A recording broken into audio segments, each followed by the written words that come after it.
Salut les amis, j'espère que vous allez bien. De mon côté, tout se passe plutôt bien. Donc, nous allons débriefer le match du Paris Saint-Germain contre Brest.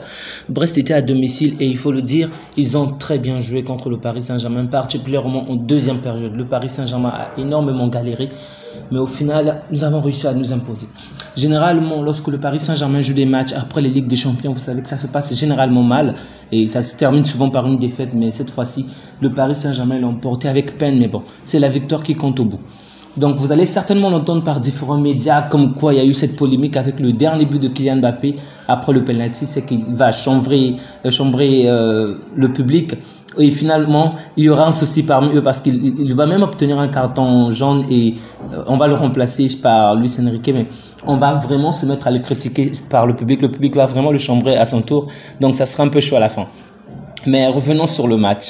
Donc, par rapport au match, on a assisté à un très bon match, il faut le dire, un bon match. Mais une fois de plus, comme je l'avais déjà dit contre le Milan AC, lorsque l'adversaire met de la pression, le Paris Saint-Germain s'éteint. Vraiment, le Paris Saint-Germain s'éteint. Alors que le match commence très bien avec une excellente combinaison de Kangin Lee ainsi que Warren Zaïre-Emery. Donc, suite à la bonne combinaison de Zaïre-Emery et Kangin Lee, Zaïre-Emery marque un excellent but, vraiment un excellent but. Une très bonne combinaison entre les deux joueurs et du coup, c'est un excellent but de la part de Zaïre-Emery.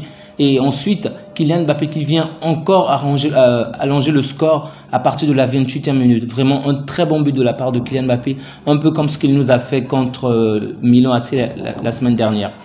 Donc là, on est à 2 buts à 0. Alors que le match est pratiquement terminé, à la 43e minute, c'est Steven Mounié qui vient marquer le premier but pour relancer le match. Les choses se compliquent un peu pour le Paris Saint-Germain, mais c'est pratiquement la fin du match. Donc, ça se termine assez calme. Donc, en faveur à la fin du match, on va dire que c'est plutôt les joueurs brestois qui montrent un meilleur visage. La deuxième période vient de commencer et là, c'est vraiment du massacre, quand on appelle le massacre. Parce que les Brestois vont mettre la pression pendant toute la deuxième période et donc le Paris Saint-Germain s'éteint complètement. Vraiment, le Paris Saint-Germain s'éteint. Donc, de toute l'équipe, j'ai trouvé que Ramos a vraiment été un flop. Bon, d'une certaine manière, c'est pas de sa faute, mais bon, on ne l'a pas vraiment trouvé pendant tout le match. Je crois qu'il a touché moins de 10 ballons, alors que lors de la première période, les joueurs ont touché énormément la balle. Ça peut se comprendre, c'est un attaquant. Sa priorité, ce n'est pas de toucher la balle, mais il a vraiment été fantomatique. Donc, les trois joueurs, je vais même dire, il y a déjà Zaïre-Emery, comme vous le connaissez avec toutes ses courses. Il y a Barcola également, qui a beaucoup couru, ainsi que Kangin Lee. Ramos courait beaucoup, mais finalement, on ne le trouvait pas, mais il a quand même énormément participé en termes de jeu. Mounié avait réduit le score à la 43e minute avant la pause, et après, pendant la deuxième période. Et là, c'est Jérémy, le Doiron, qui marque à nouveau, mais à la 52e minute. Là, les choses se compliquent vraiment pour le Paris Saint-Germain parce qu'il y a énormément de contre-attaques de la part des joueurs brestois et le Paris Saint-Germain ne parvient vraiment pas à s'en sortir. On procède au remplacement aux alentours de la 63e minute. Barcola cède la place à Ousmane Dembélé. Kolo Muani prend la place de Gonzalo Ramos. Mais pendant une bonne période du match, ils sont pratiquement invisibles tous les deux. Et donc, de l'autre côté, évidemment, le coach aussi procède au remplacement. Et Vitinha, enfin, qui rentre à la 74e minute. Là, on commence à avoir un tout petit changement.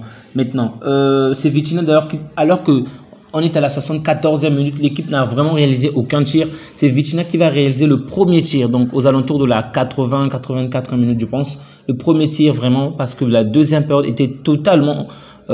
l'équipe brestoise avait complètement dominé le match, cette deuxième période-là. Mais bon, on va tenir bon. Il y a eu pas mal de cartons jaunes dans ce match. Mais dans l'ensemble, Kolo Muani va recevoir une passe de Kylian Mbappé, je crois de Kylian Mbappé, oui.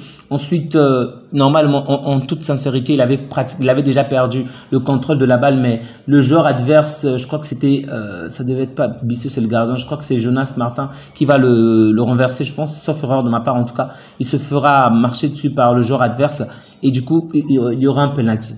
Donc, ça sera à Kylian Mbappé de tirer le penalty à la 89e minute, mais il va rater le penalty. Donc, une frappe très puissante, assez puissante, et Bissot va quand même assez l'arrêter. Du coup, la balle va revenir entre les jambes de Mbappé, et là, Mbappé va tirer à nouveau et il marquera cette fois-ci. Déjà, dans l'ensemble du match, je tenais à dire que j'ai trouvé les deux gardiens vraiment exceptionnels, que ce soit Bissot ou encore Donnarumma. Ils ont fait vraiment un très bon match. Bissot, vraiment, si ce n'est pas lui, sincèrement, le Paris Saint-Germain aurait pu alourdir le score en première période. Et Donnarumma également a fait un très bon match parce qu'il y a eu quand même pas mal d'arrêts décisifs. en première période. Dans l'ensemble, les deux équipes ont n'ont pas été assez adroits parce que d'un côté ou de l'autre, le score aurait été beaucoup plus avancé, beaucoup plus énorme. Du côté du Paris Saint-Germain, en première période, on aurait pu avoir 3 ou 4 buts.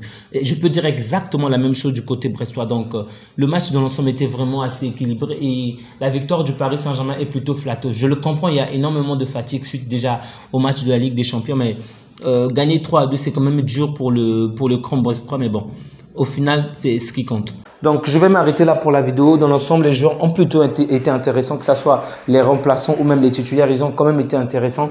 Donc, je tiens à préciser que Kylian Mbappé était capitaine puisque Marquinhos n'était pas là. Ils ont plutôt été intéressants, excepté, comme je l'ai dit, excepté Gonzalo Ramos, puisqu'on ne l'a pas énormément trouvé dans ce match. Il était vraiment fantomatique. Merci à vous. N'hésitez surtout pas à me faire connaître vos points de vue. Laissez des commentaires, ça me ferait toujours plaisir de vous lire et de vous répondre. Et surtout, n'oubliez pas de laisser un like, de vous abonner. Ça soutient énormément la chaîne. Alors, prenez bien soin de vous et passez un agréable week-end. Au revoir.